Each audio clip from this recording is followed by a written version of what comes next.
நாட்டை சர்வாதிகார பாதையில் நகர்த்துவதற்காகவே புதிய மசோதாவை கொண்டு வந்திருப்பதாக முதலமைச்சர் மு.க.ஸ்டாலின் கண்டனம். மத்திய உள்துறை அமைச்சர் அமித்ஷா தாக்கல் செய்துள்ள கருப்பு மசோதாவை திமுக கடுமையாக எதிர்க்கும் எனவும் திட்டவட்டம். நாடாளுமன்றத்தில்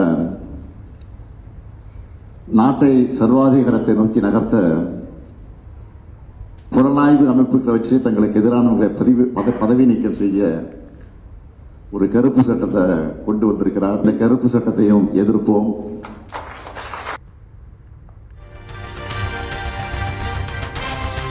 நகர்ப்புற பகுதிகளில் உள்ள அரசு உதவி பெறும் பள்ளிகளிலும் முதலமைச்சரின் காலை உணவு திட்டம் விரிவாக்கம். வரும் 26ஆம் தேதி சென்னை மயிலாப்பூரில் தொடங்கி வைக்கிறார் முதலமைச்சர் மு.க.ஸ்டாலின். இரட்டை நிலைப்பாடு எடுப்பது அதிமுகவுக்கு சாதாரணம் என முதலமைச்சர் விமர்சனம். இப்போதும் அதிமுக இரட்டை நிலைப்பாடுதான் எடுத்துக்கொண்டிருப்பதாகவும் சாடல். அதிமுக ஒரு விஷயத்தில் இரட்டை நிலைப்பாடு எடுத்துச்சு. எப்பவுமே அதிமுகவுக்கு இரட்டை நிலைப்பாடு என்பது சாதாரணம் தான். இதை பத்தி சட்டமன்றத்தில் பேசின ரகுமான் கான் அவர்கள் என்ன சொன்னார்னா, சின்னமோ இரட்டை இல்லை, அதனால இரட்டை போக்குன்னு டபார்னு சொன்னார். அதிமுகவின் பொதுச் செயலாளராக எடப்பாடி பழனிசாமி தேர்வு செய்யப்பட்டதை எதிர்த்த வழக்குக்கு விதிக்கப்பட்ட தடை வாபஸ். வழக்கு தொடுத்த சூரியமூர்த்தி தரப்பில் கேவியட் மனு தாக்கல் செய்யப்பட்டதை சுட்டிக்காட்டியதை அடுத்து தடை உத்தரவு திரும்ப பெறப்பட்டது.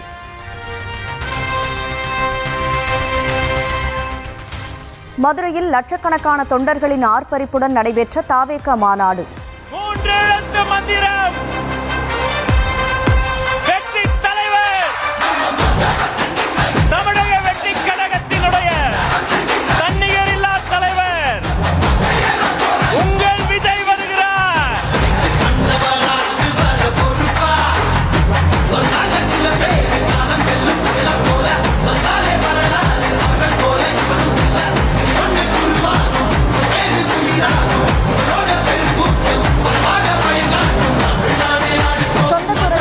பாடல் பின்னணியில் ஒலிக்க ஆர்ப்பரிப்புடன் மேடைக்கு வந்தார் விஜய்.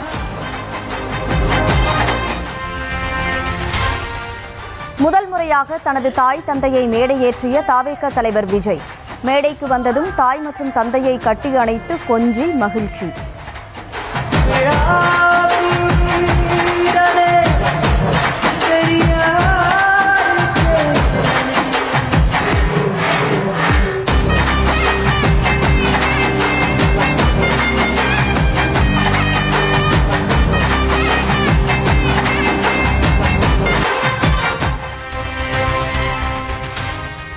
மாநாட்டு திடல் ராம்ப் வாக்கில் நடந்து சென்றபடி தொண்டர்களை சந்தித்த தாவேக தலைவர் விஜய்.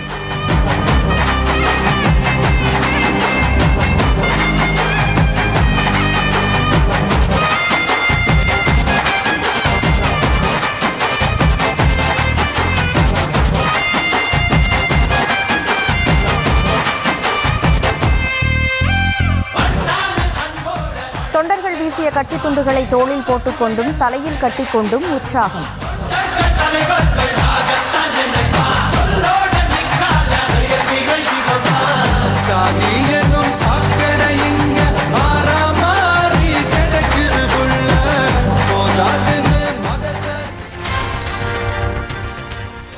விஜயை பார்ப்பதற்காக ராம்ப் வாக் மேடையில் ஏறிய தொண்டர்கள்.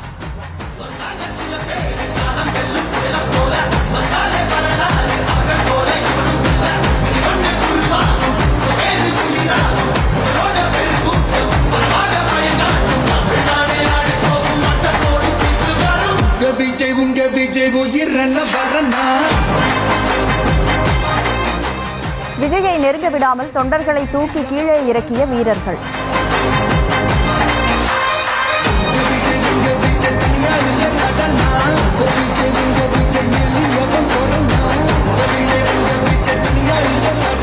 மக்கள் தானே மன்னர்களை உனக்கு காட்ட வரனா.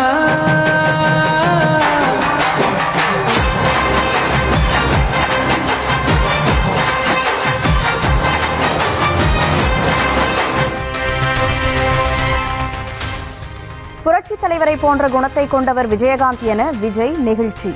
கேப்டன் விஜயகாந்த் தனது அண்ணன் என்று மதுரை மண்ணில் நினைவு கூர்ந்து உரை. என்னுடைய அண்ணன் புரட்சி கலைஞர் கேப்டன் விஜயகாந்த் அவர்களோட பழகிறதுக்கு எனக்கு நிறையவே வாய்ப்பு கிடைச்சது. அவரும் இந்த மதுரை மண்ணை சேர்ந்தவர் தானே, அவரை மறக்க முடியுமா?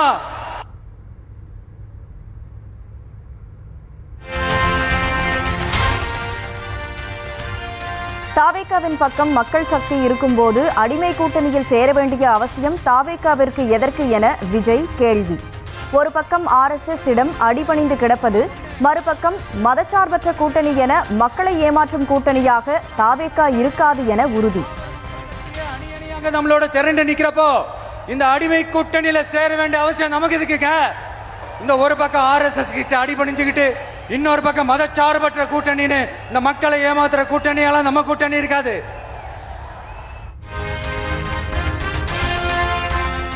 இரண்டாயிரத்து 26 சட்டமன்ற தேர்தலில் திமுகவுக்கும் தாவேகாவுக்கும் இடையேதான் போட்டி என விஜய் உறுதி. ஒரே கொள்கை எதிரி பாஜக, ஒரே அரசியல் எதிரி திமுக தான் எனவும் மாநாட்டில் மீண்டும் திட்டவட்டம். நம்மளுடைய ஒரே கொள்கை எதிரி பாஜக தான், நம்மளுடைய ஒரே அரசியல் எதிரி திமுக தான். எப்படி? நம்மளுடைய ஒரே கொள்கை எதிரி, நம்மளுடைய ஒரே அரசியல் எதிரி. 2026 ரெண்டு பேருக்கு நடுவுல தான் போட்டியே. ஒன்னு TVK, இன்னொன்னு DMK.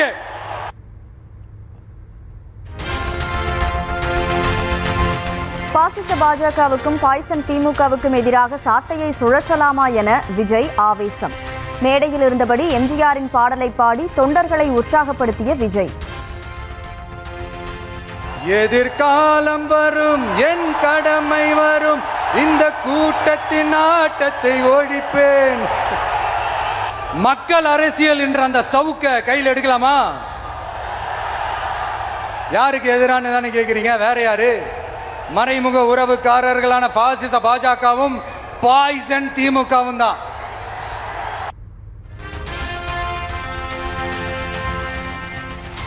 சிறுபான்மை மக்களுக்கு எதிராக சதி செய்வதற்கு தான் பிரதமர் மோடி மீண்டும் ஆட்சிக்கு வந்தாரா என விஜய் கேள்வி. கச்சத்தீவை மீட்டு தர வேண்டும், முரட்டு பிடிவாதத்தால் நடத்தப்படும் நீட் தேர்வை ரத்து செய்ய வேண்டும் என வலியுறுத்தல். மாண்புமிகு பிரதமர் நரேந்திர மோடிஜி அவர்களே, 3வது முறையா ஒன்றியத்தோட ஆட்சி அதிகாரத்தை நீங்க தானே கையில் வச்சிருக்கிறீங்க. இல்ல, நாங்க தெரியாம தான் கேட்கிறோம். நீங்க ஆட்சிக்கு வந்தது ஒட்டுமொத்த மக்களுக்கும் நல்லது செய்யவா, இல்ல நம்மளுடைய இந்த இஸ்லாமிய நண்பர்களுக்கும் இஸ்லாமிய தோழர்களுக்கும் எதிராக சதி செய்யவா? இனிமேலாச்சு எங்களுடைய மீனவர்கள் பாதுகாப்பா இருக்கிறதுக்காக இந்த கச்சத்தீவை இலங்கை கிட்ட இருந்து மீட்டு கொடுத்துருங்க, அது போதும். உங்களுடைய இந்த முரட்டு பிடிவாதத்தால நீங்க நடத்துற இந்த நீட்டு தேர்வு, அதனால இங்க என்னென்ன நடக்குதுன்னு சொல்றதுக்கே மனசு வலிக்குது. அதனால அந்த நீட்டு தேர்வு தேவையில்லைன்னு அறிவிச்சிருங்க, அது போதும். பாஜக கூட்டணியை பொருந்தா கூட்டணி என மாநாட்டில் விமர்சித்த தாவேக தலைவர் விஜய். இப்படி பொருந்தா கூட்டணியா இந்த பாஜக கூட்டணி இருக்கிறதுனால இப்ப ஆட்சியில இருக்கிற இந்த வெற்றி விளம்பர மாடல் திமுக என்ன செய்துன்னு தெரியும்ல? பாஜகவோட உள்ளுக்குள்ள ஒரு உறவை ஒன்று வச்சுக்கிட்டு வெளியில எதிர்க்கிற மாதிரி ஒரு டிராமா ஒன்று பண்ணிக்கிட்டு. எம்ஜிஆர் ஆரம்பித்த கட்சியின் நிலை குறித்து தாம் சொல்லி தெரிய வேண்டியதில்லை எனவும் பேச்சு. அவர் மாஸ்னா என்னன்னு தெரியும்ல? அவர் ஆரம்பிச்ச அந்த கட்சியை, எம்ஜிஆர் அவர்கள் ஆரம்பிச்ச அந்த கட்சியை கட்டி காக்கிறது யாரு? இன்னைக்கு அந்த கட்சி எப்படி இருக்குது அதை நான் சொல்லிதான் உங்களுக்கு தெரியணுமா என்ன? 234 தொகுதிகளிலும் தாம் தான் போட்டி என நினைத்து ஓட்டு போட வேண்டுமென விஜய் வேண்டுகோள். கூட்டணி வைத்துக் கொண்டு ஊரை ஏமாற்றும் கட்சி தமிழக வெற்றிக் கழகம் கிடையாது எனவும் பேச்சு. இப்போ உங்களுக்கு சின்னதா ஒரு சர்ப்ரைஸ். நம்ம கட்சியினுடைய வேட்பாளர் பட்டியலை இப்ப நான் அறிவிக்க போறேன். மதுரை கிழக்கு வேட்பாளர் விஜய், மதுரை மேற்கு வேட்பாளர் விஜய், மதுரை மத்தி வேட்பாளர் விஜய், மதுரை தெற்கு வேட்பாளர் விஜய், மதுரை வடக்கு வேட்பாளர் விஜய், மேலூர் விஜய், சோழவந்தான் விஜய், திருப்பரங்குன்றம் விஜய், திருமங்கலம் விஜய், உசிலம்பட்டி விஜய். என்னடா எல்லா தொகுதியிலையும் ஒரே வேட்பாளர்னு பாக்குறீங்களா? 234 தொகுதியிலையும் இந்த விஜய் தான், அதாவது உங்க விஜய் தான் உங்க சின்னம். இன்னும் சிம்பிளா சொல்லணும்னா உங்க வீட்டில் இருக்கிற ஒருத்தர் தான் வேட்பாளரா நிக்க போறாங்க. தாமரை இலை மேல் தண்ணீரே ஒட்டாத போது தமிழ்நாடு மட்டும் எப்படி ஒட்டும் என விஜய் கிண்டல். பாஜகவினரை வெற்றி பெறச் செய்யாததால் தமிழகத்திற்கு எதிராக பாஜக உள்ளடி வேலை செய்வதாகவும் உரை. தாமரை இலையில தண்ணியே ஒட்டாது, தமிழக மக்கள் மட்டும் எப்படி ஒட்டுவாங்க? இங்க ஒரு எம்பி சீட்டு கூட தரலன்றதுக்காக தமிழ்நாட்டுக்கும் தமிழ்நாட்டு மக்களுக்கும் எதுவுமே செய்யாம ஓரவஞ்சனை செய்யுது இந்த ஒன்றிய பாஜக அரசு.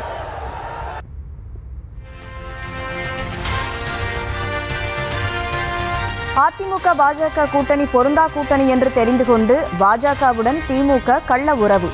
ரெய்ட் என்று வந்தவுடன் டெல்லிக்கு சென்று ரகசிய சந்திப்பு நடத்தியதாகவும் தாவேக தலைவர் விஜய் கிண்டல்.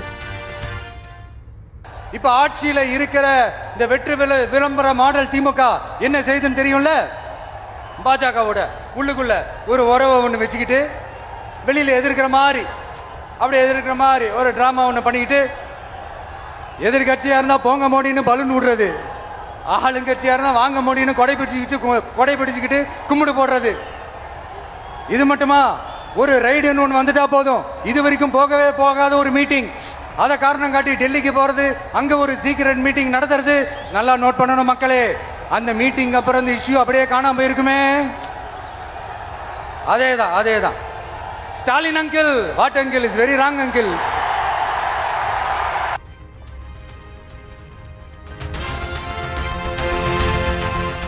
முதலமைச்சர் மு.க. ஸ்டாலின் அங்கிள் என குறிப்பிட்டு அடுக்கடுக்காக கேள்வி எழுப்பிய விஜய். பெண்களுக்கு 1000 ரூபாய் கொடுத்தால் போதுமா, அவர்களுக்கு பாதுகாப்பு இல்லை என பேச்சு. ஒரு தவறு செய்தால், அதை தெரிந்து செய்தால், அவர் கபட நாடக மு.க. ஸ்டாலின் அங்கிளாகவே இருந்தாலும், அங்கிள் உங்களுக்கு மனசாட்சின்னு ஒன்று இருந்துச்சுன்னா நாங்க கேட்கிற கேள்விகளுக்கு மட்டும் கொஞ்சம் பதில் சொல்லுங்க அங்கிள். நீங்க நடத்துற இந்த ஆட்சியில நேர்மை இருக்கா, நியாயம் இருக்கா, ஊழல் இல்லாம இருக்கா, சட்டம் ஒழுங்கு சரியா இருக்கா, பெண்களுக்கு பாதுகாப்பு இருக்கா, பொதுமக்களுக்கு பாதுகாப்பு இருக்கா, இயற்கை வளங்களுக்கு பாதுகாப்பு இருக்கா? சொல்லுங்க மை டியர் அங்கிள், சொல்லுங்க. டாஸ்மாக்ல மட்டுமே இது வரைக்கும் 1000 கோடிக்கு மேல ஊழல்னு சொல்றாங்க. அதுல மட்டுமா தப்பு நடக்குது? வேற எதுல தான் நடக்கல? உலகத்திலே மிஸ்டர் கிளீன் ரெக்கார்ட்ஸ் எல்லாம் உங்களுக்கும் உங்க கூட இருக்கிறவங்களுக்கும் மட்டும்தான் அங்கிள் கொடுக்கணும். இதை பார்த்து வாயே இல்லாத ஊரு கூட வயிறு வலிக்கு சிரிக்குது. பெண்களுக்கு 1000 ரூபாய் கொடுத்துட்டீங்கன்னா போதுமா அங்கிள்?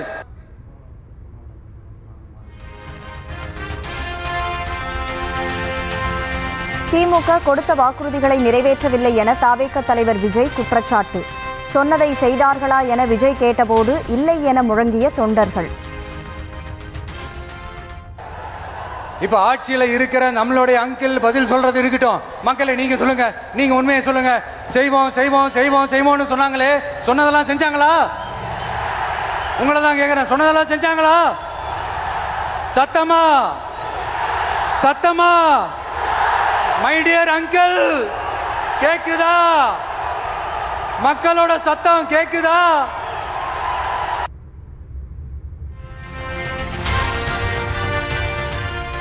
மார்க்கெட் போய்விட்டது என்பதற்காக அடைக்கலம் தேடி அரசியலுக்கு வரவில்லை என விமர்சனங்களுக்கு விஜய் விளக்கம். மக்களுக்காக உழைப்பதை தவிர தனக்கு வேறு எந்த வேலையும் கிடையாது எனவும் மாநாட்டு திடலில் விஜய் உருக்கம். அப்புறம் நான் ஒன்னும் இந்த மார்க்கெட் போனதுக்கு அப்புறம், ரிட்டையர் ஆனதுக்கு அப்புறம் அடைக்கலம் தேடி அரசியலுக்கு வரல, படைக்கலனோட வந்திருக்கிறோம். பவர்ஃபுல் ஃபோர்ஸோட, மாபெரும் படை வரிசையோட, எல்லாத்துக்கும் தயாராகி தான் வந்திருக்கிறோம். இவ்வளவு தயாரா நாம அரசியலுக்கு வர்றதுக்கு ரொம்ப ரொம்ப முக்கிய காரணம் ஒன்று இருக்கு. அது என்ன தெரியுமா? நன்றி கடன். இன்னும் எத்தனை ஜென்மம் எடுத்தாலும் அந்த நன்றி கடனை என்னால் தீர்க்கவே முடியாது. அப்புறம் என்ன மானாவுக்கடா நீ வந்திருக்க அதானே கேட்குறீங்க? வாழ்நாள் முழுக்க நம்ம மக்களுக்காக ஆதரவா துணையா நிக்கிறத தவிர, அவங்களுக்காக உழைக்கிறத தவிர எனக்கு வேற எந்த எண்ணமும் இல்லை. எனக்கு இப்ப வேற வேலையும் இல்லை.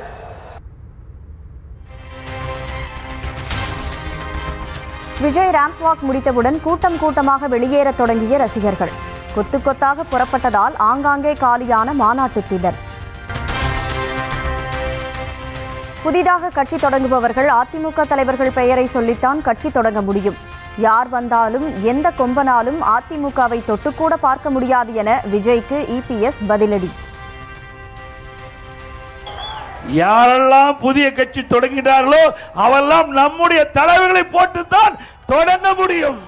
அதிமுகவை எந்த கொம்பனாலும் தொட்டு கூட பார்க்க முடியாது, அசைத்து கூட பார்க்க முடியாது. அதிமுக யார் கையில் இருக்கிறது என்று பேசுபவர்கள் அறியாமையில் பேசுகிறார்கள். அதிமுக யாரிடம் இருக்கிறது என்று தெரியாதவர் எப்படி ஒரு கட்சிக்கு தலைவராக இருக்க முடியும் என விஜய் பெயரை குறிப்பிடாமல் இபிஎஸ் கடும் தாக்கு. அனைத்து இந்திய அண்ணா திராவிட முன்னேற்ற கழகம் இப்பொழுது யார் கையில் இருக்கிறது என்று கேட்கின்றார்கள். பாவம், அறியாமையின் காரணமாக பேசுவதாக நான் பார்க்கின்றேன். இது கூட தெரியாமல் ஒரு கட்சிக்கு தலைவராக இருக்கின்ற சொன்னால் அவரை நம்பி எப்படி தொண்டர்கள் இருப்பார்கள்? வரதட்சணை கொடுமையால் ரிதன்யா தற்கொலை செய்து கொண்ட வழக்கில் அவரது கணவர், மாமனார், மாமியாருக்கு நிபந்தனை ஜாமீன் வழங்கியது உயர்நீதிமன்றம். நாள்தோறும் காலை மாலை என இருநேரமும் காவல் நிலையத்தில் ஆஜராகி கையெழுத்திட வேண்டும் உள்ளிட்ட நிபந்தனைகளுடன் ஜாமீன் வழங்கி உத்தரவு.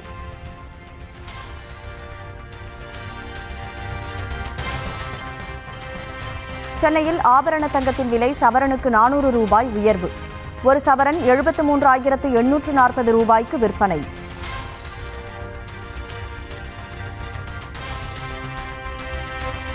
நாகை அருகே வீட்டிற்குள் புகுந்து கழுத்தில் அரிவாளை வைத்து 42 சவரன் நகைகள் கொள்ளை.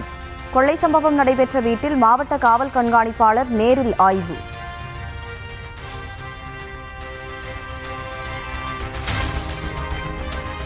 குடியரசு துணைத் தலைவருக்கான தேர்தலில் இந்தியா கூட்டணி சார்பில் போட்டியிடும் சுதர்ஷன் ரெட்டி வேட்புமனு தாக்கல். சோனியா காந்தி, மல்லிகார்ஜுன கார்கே, சரத்பவார் உள்ளிட்ட இந்தியா கூட்டணி கட்சி தலைவர்கள் முன்னிலையில் வேட்புமனு தாக்கல்.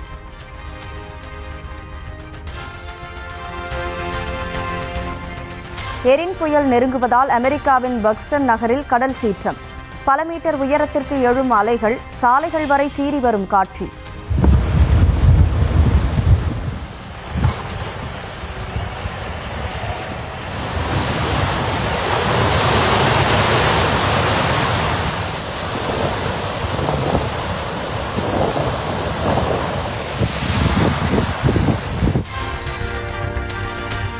சீனாவின் தன்னாட்சி பிராந்தியமான ஜிசாங்கின் 60வது ஆண்டு விழா கோலாகல கொண்டாட்டம். விதவிதமான கலை நிகழ்ச்சிகள், அணிவகுப்பு என வண்ணமயமாக நடைபெற்ற விழா.